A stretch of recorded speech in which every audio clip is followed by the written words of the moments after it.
Bienvenue dans cette nouvelle édition du QG Week-end sur Africa 24 et au sommaire de l'actualité, les résultats des élections présidentielles toujours incertains au Kenya, alors que la commission électorale et de délimitation indépendante procède toujours au comptage et vérification des votes. La Cour suprême du pays s'est saisie d'une inéligibilité déposée contre les candidats William Ruto et son codicier Rigathi Gachagua. Nouvelle configuration de l'Assemblée nationale au Congo. 112 députés ont été élus durant les législatives de juillet dernier, des résultats qui augmentent la représentation du parti sur le territoire national. Et enfin, en Côte d'Ivoire, les touristes sont de moins en moins attirés par le lac de Caïman. Et pour cause, l'ancien site touristique de Yamoussoukro a perdu de son charme faute d'entretien. Mais d'abord, au Mali, le 15 août prochain, les rotations de contingents des missions multidimensionnelles intégrées des Nations Unies pour la stabilisation au Mali devraient reprendre. Une information qui a été confirmée par Myriam Dessable, porte-parole de la MINUSMA. Dès lors, l'opération de maintien de la paix sur le territoire va se poursuivre alors que les contingents militaires et policiers de la mission de l'ONU avaient été suspendus en date du 14 juillet dernier en raison du contexte de sécurité nationale. Abdoulaye Diop, ministre des Affaires étrangères au Mali, a déclaré au sujet de la MINUSMA, je cite, qu'elle a marqué son accord sur les nouvelles procédures et les a communiquées à tous les pays contributeurs de troupes. Il n'y aura pas d'exception.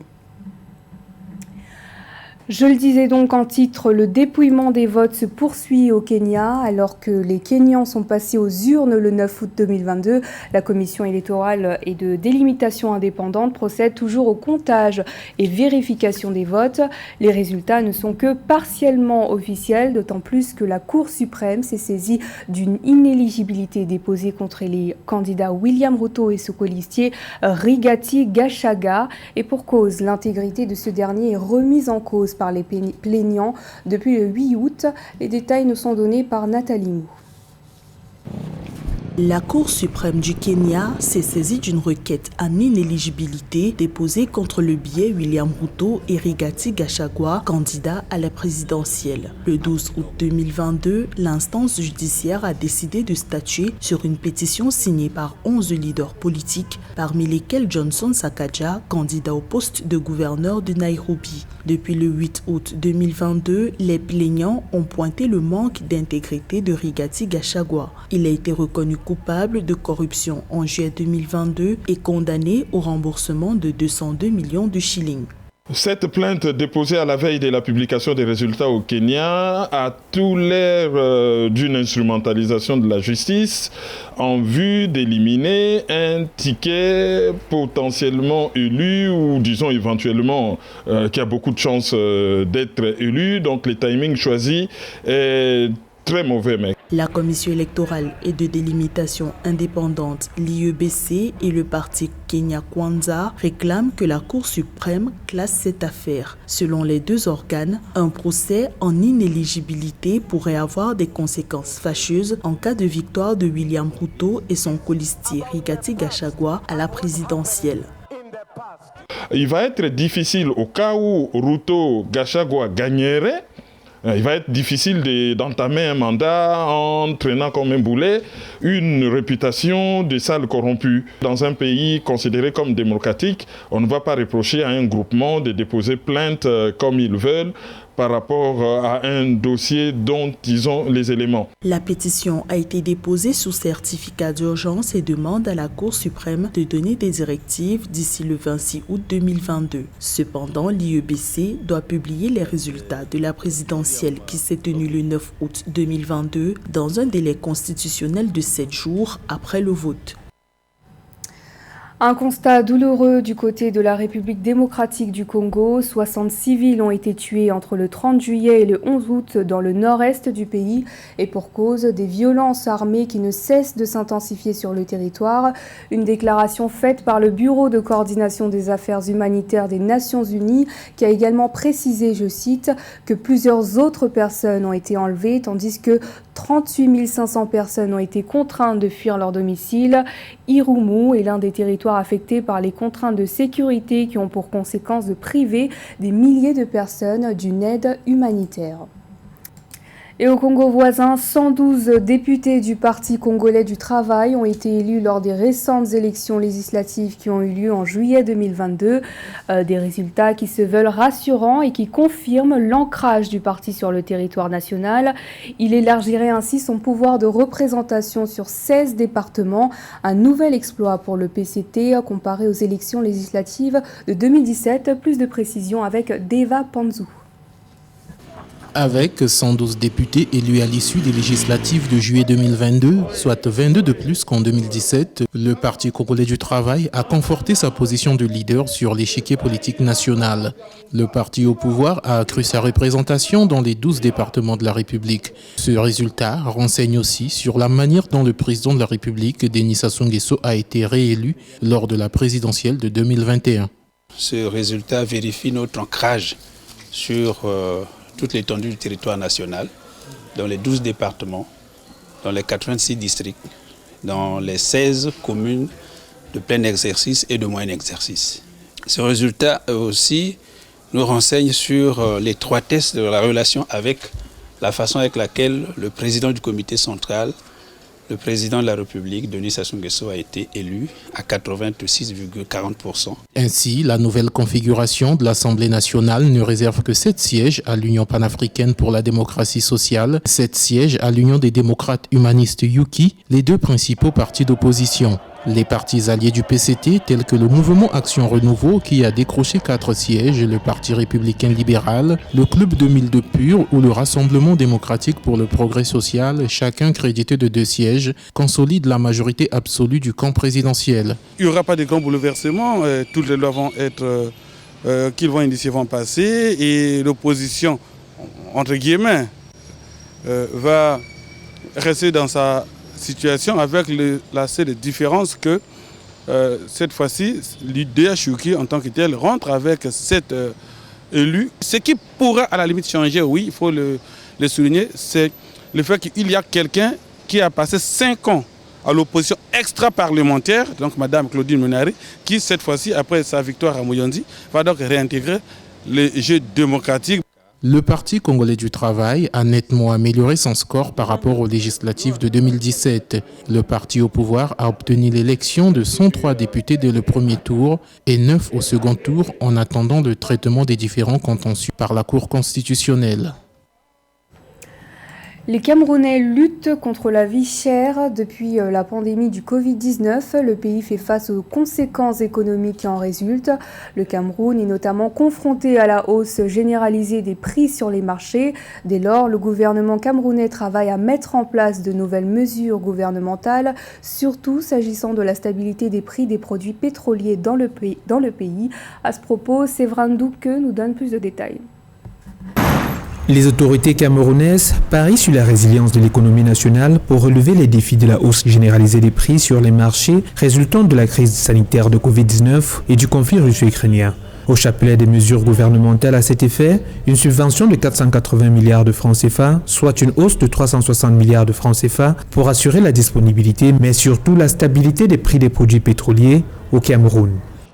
Le collectif budgétaire décidé par le chef de l'État dans le cadre de l'ordonnance du 2 juin 2022 qui a porté de 120 à 480 milliards de francs CFA le montant des subventions de l'État au profit des produits pétroliers. Cette décision présidentielle a notamment permis de garder inchangés jusqu'à présent les prix des hydrocarbures, respectivement à la pompe et au détail. L'approvisionnement en produits alimentaires de première nécessité et autres produits de grande consommation bénéficie également d'une attention particulière des autorités camerounaises. Il s'agit notamment de l'exonération des taxes et droits de douane à l'importation de certaines denrées comme le blé, le riz ou encore l'huile.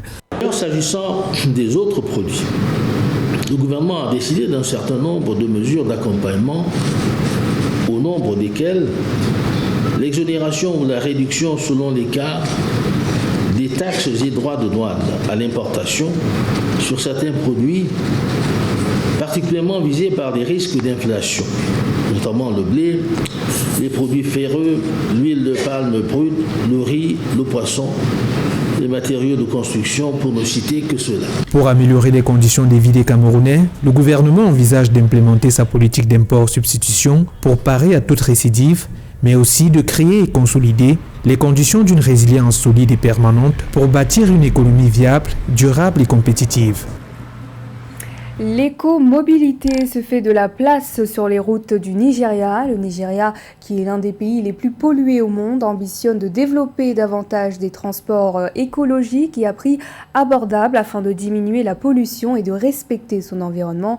Dans cette perspective, la société Trek Scooters propose de nouvelles innovations en la matière. Gladys Mwamba. L'écomobilité à portée de main. C'est ce que propose l'entreprise de transport Trek Scooters basée au Nigeria.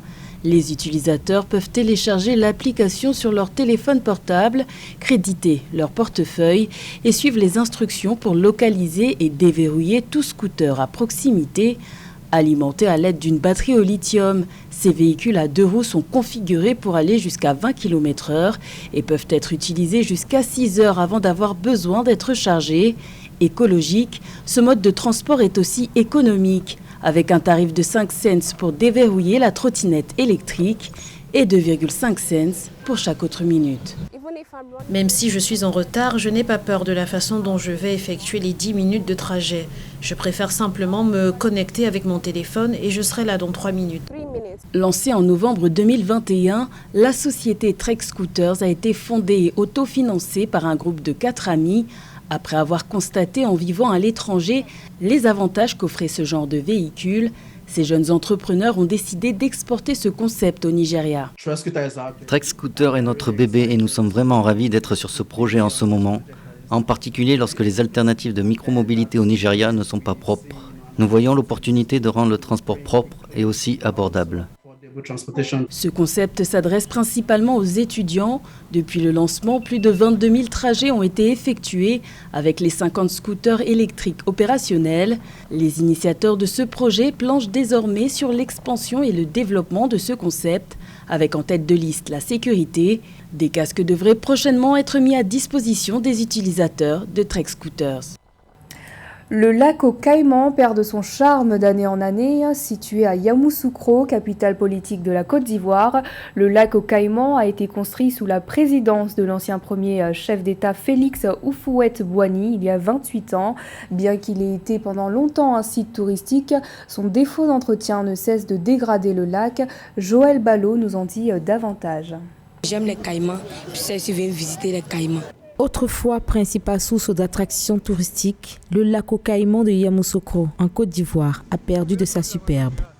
Jonché d'algues, de nénuphars, de jacinthes d'eau, ce site touristique qui autrefois faisait la joie des habitants peine à drainer grand monde depuis le décès du premier président ivoirien Félix Houphouët-Boigny, un homme au grand cœur qui attachait du prix à l'entretien de cette étendue d'eau et de ses principaux occupants, les crocodiles. Pour pouvoir remettre ce lac-là comme un lieu touristique, il faut nettoyer en haut, enlever les herbes là pour que les gens aient le courage de venir. Parce que quand une fois c'est nettoyé, les caïmans viennent s'amuser là et on les appelle, ils viennent, on les donne à manger.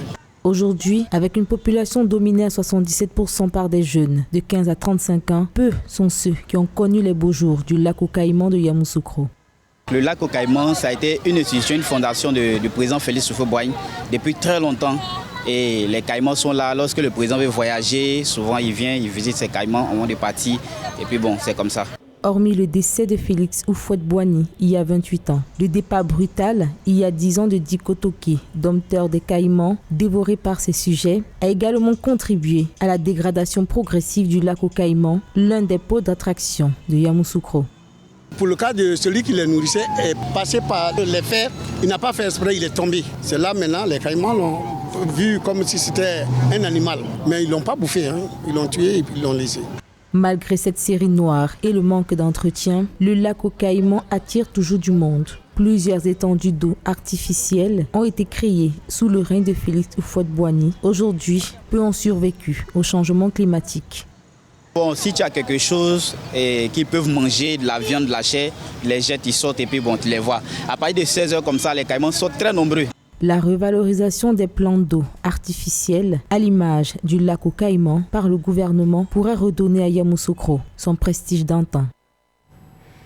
C'est la fin de ce journal. Merci de votre fidélité. Dans un instant, retrouvez une nouvelle édition de l'actualité sur Africa 24.